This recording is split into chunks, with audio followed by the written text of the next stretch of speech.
तो बच्चों हम लोगों ने अब तक दो तरह के करंट के बारे में पढ़ रखा है, इंस्टेंटेनियस करंट और एवरेज करंट।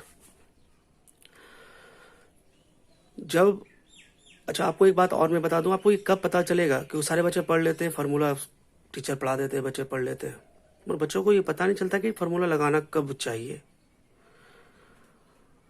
तो मैं आपको बता दूं बच्चों, एवरेज, इंस्टेंटेनियस, ये दो फार्मूला आपको कब लगाने हैं। इंस्टेंटेनियस फार्मूला करंट का फार्मूला आप तब लगाएंगे जब Q का वैल्यू टाइम के टर्म में दिया रहेगा। Means Q is the function of time. जैसे Q बराबर 2t² plus 4t plus 6। Find the value of current eight t बराबर 2 सेकेंड। अब ध्यान से सुनिएगा बच्चों, t बराबर 2 सेकेंड टाइम का एक वैल्यू है, तो आपको समझ जाना होगा कि इंस्टेंटेनियस करंट का ही फार्मूला लगेगा। बोलो बच्चों, क्लियर हो रहा है कि ऑल क्लियर हो रहा है? क्लियर होना चाहिए, ऑल क्लियर हो गया सब कुछ खत्म, क्लियर होना चाहिए बस कॉन्सेप्ट। चलिए बच्चों आगे बढ़ते हैं। उसी तरह से फिर आपको दूसरा पैटर्न में बताऊं, अगर आपको Q बराबर दिया जाए 2t² plus 4t plus 6, find current from 0 to 3 second. ध्यान से देखना बच्चों कि अगर आपका टाइम का फंक्शन हो, अगर आपका टाइम का फंक्शन हो और टाइम का एक वैल्यू हो तो इंस्टेंटेनियस, टाइम का फंक्शन हो, टाइम का दो वैल्यू हो तो एवरेज। आई थिंक आप लोग समझ गए होंगे। अगर नहीं समझे, दिमाग में ज़्यादा प्रेशर लेने की ज़रूरत नहीं है, मैं आपको न्यूमेरिकल के थ्रू उसको सॉल्व करता हूँ। क्योंकि कॉन्सेप्ट को अगर समझना हो तो आपको न्यूमेरिकल ही समझा सकता है वो चीज़ आसान तरीके से।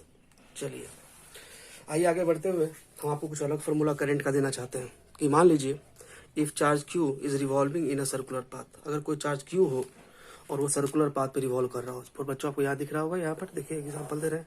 अगर मान लीजिए सर्कुलर पाथ पर कोई चार्ज Q घूम रहा है, उसकी एंगुलर वेलोसिटी ओमेगा है और सर्कुलर पाथ पे घूम रहा है। अगर कोई चार्ज सर्कुलर पाथ में एंगुलर वेलोसिटी ओमेगा से, ये ओमेगा वाला जो टर्म है ये आपका 11th क्लास का पाप है जो आप पढ़े नहीं है, तो आपको यहाँ पर दिक्कत नहीं होगी क्योंकि मैं ईमानदारी से पढ़ाता हूँ और आपको जरूर बताऊंगा ओमेगा क्या मतलब होता है।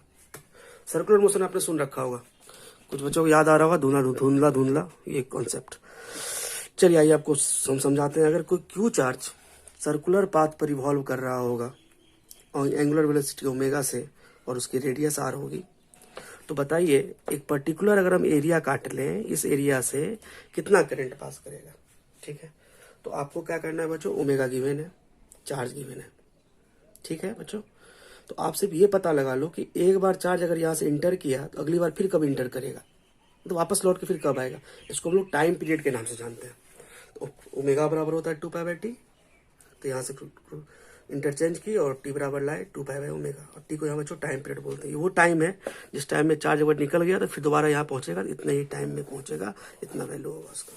तो आई बराबर Q/t होता है। Q का मान Q रख दिए, टी का मान ये वाला वैल्यू उठा के यहाँ रख दिया गया। तो ओमेगा जंप किया, ऊपर उछल गया, ओमेगा ऊपर उछल गया तो Q ओमेगा/2 पे आया। बोलो बच्चों क्लियर है? ठीक है, चलिए ये फार्मूला कब लगाएंगे बच्चों, जब ओमेगा गिवन हो और Q गिवन हो। ठीक है, आइए नीचे। अगर यही सेम पैटर्न पर सेम पैटर्न सब कुछ सेम, और बच्चों वो जो चार्ज है वो फ्रीक्वेंसी से रिवॉल्व करे सर्कुलर पाथ में, वहाँ ओमेगा से रिवॉल्व कर रहा था, यहाँ फ्रीक्वेंसी से रिवॉल्व कर रहा है, तो हम लोग फ्रीक्वेंसी बराबर पढ़े हैं, ये भी पुराना पाप है आप लोगों का।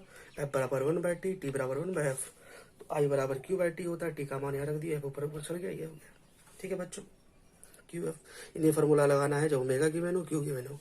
ये फार्मूला लगाना है फ्रीक्वेंसी गिवन हो, Q गिवन हो। ठीक है, कभी कभी आपको क्या होगा, करंट दिया रहेगा और आपसे अमाउंट ऑफ चार्ज पूछा जाएगा। फिर से सुनना बच्चों, करंट दिया होगा और अमाउंट ऑफ चार्ज पूछा जाएगा, तो बच्चों आप क्या करेंगे, आप सिंपल सा टेक्निक अपनाएंगे। इफ आई इज गिवन, सही है, given in the conductor in the function of time. ठीक है, फाइंड चार्ज, आई बराबर Q/dQ/dt, क्रॉस मल्टीप्लाई करेंगे, dq 1, इसके नीचे कुछ नहीं बच्चों, तो 1 है। बहुत बताने में शर्म आ रहा है, फिर भी बताएंगे, 1 है। 1 गुना dq idt, very good. Integrate कर देंगे बच्चों, सांप से कटवा दिए दोनों साइड, dq का इंटीग्रेशन q और ये t का i dt, t इनिशियल से d फाइनल। अब बच्चों इसके बाद कुछ न्यूमेरिकल है जिसको हम कल सीखेंगे। आज के लिए इतना काफ़ी है। अच्छे से रहिए, स्वस्थ रहिए, घर में रहिए और अच्छे से पढ़ाई लिखाई करिए।